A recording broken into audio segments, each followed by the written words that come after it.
Olá, meus amigos. Nós vamos começar agora uma nova série de mensagens. Terminamos o fruto do Espírito, um texto extraordinário que a gente fez 10 mensagens sobre ele. Agora nós vamos começar uma nova fase, um novo texto, novas mini mensagens. Eu apelo a você que mostre para os seus amigos, passe para aqueles que você conhece. O nosso texto básico vai ter em Filipenses, na carta de Paulo aos Filipenses.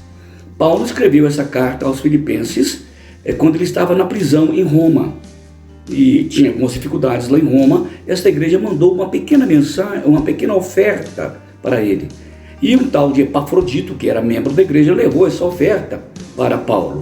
Então Paulo está em Roma e manda uma carta de agradecimento à igreja de Filipenses, ou a igreja que estava ali já entrando para a Europa, quase chegando na bota, na ponta da bota, no calcanhar da bota da Europa, ali da Itália.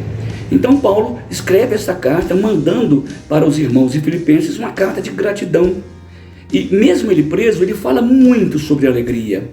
Mas é interessante que viver alegre nessa circunstância é viver fora da média humana, porque a média humana é lamentar, falar: Deus, eu sou um apóstolo, missionário, estou na cadeia. Certamente ele deveria lamentar, mas ele não lamenta. Ele fala mais de 15 vezes sobre alegria. Sabe o que Paulo podia falar sobre alegria mesmo preso? Que ele vivia uma vida acima da média.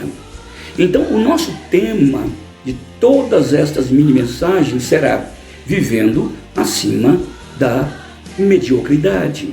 Quando eu falo mediocridade, não é no sentido mais popular que a gente conhece. Mediocridade é viver acima da média. O cristão tem uma percepção do céu para a terra. Ele vive uma vida acima da média, que é o modo como ele enxerga a vida, como ele percebe as circunstâncias da vida, as coisas da vida, as pessoas da existência, como ele convive com todo esse histórico emocional e espiritual da sua vida. Ele enxerga de um outro jeito, ele está num outro status acima, num outro patamar.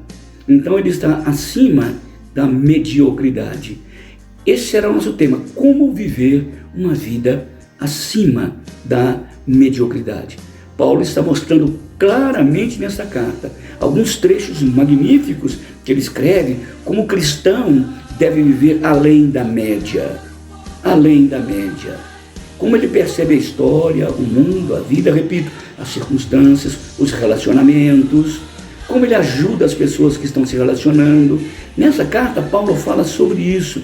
Então ele está mostrando como a gente deve viver acima da mediocridade, como deve enfrentar aqueles que não amam a gente, que não gostam da gente, que competem com a gente. Se você for mais afeito à Escritura, convém você ler essa carta. São 4 pequenos capítulos e você vai perceber todas essas nuances nessa carta extraordinária. Então o nosso tema será vivendo acima da mediocridade. Tá bom? Amanhã eu começo a falar sobre isso. Então passe para os seus amigos para que eles peguem a sequência. A introdução de hoje que eu fiz, aquilo que eu vou comentar durante as mini mensagens, ele não perde a sequência, a ideia sequencial. Talvez se ele pegar um ponto e não a linha toda, ele não vai entender tão bem. Então, que ele comece agora a pincelar as mensagens com uma linha e não com pontos isolados e intermitentes. Tá bom? Amanhã eu encontro com vocês e falo mais sobre esse texto magistral da carta de Paulo aos Filipenses. Um abração, um beijão, vejo você amanhã.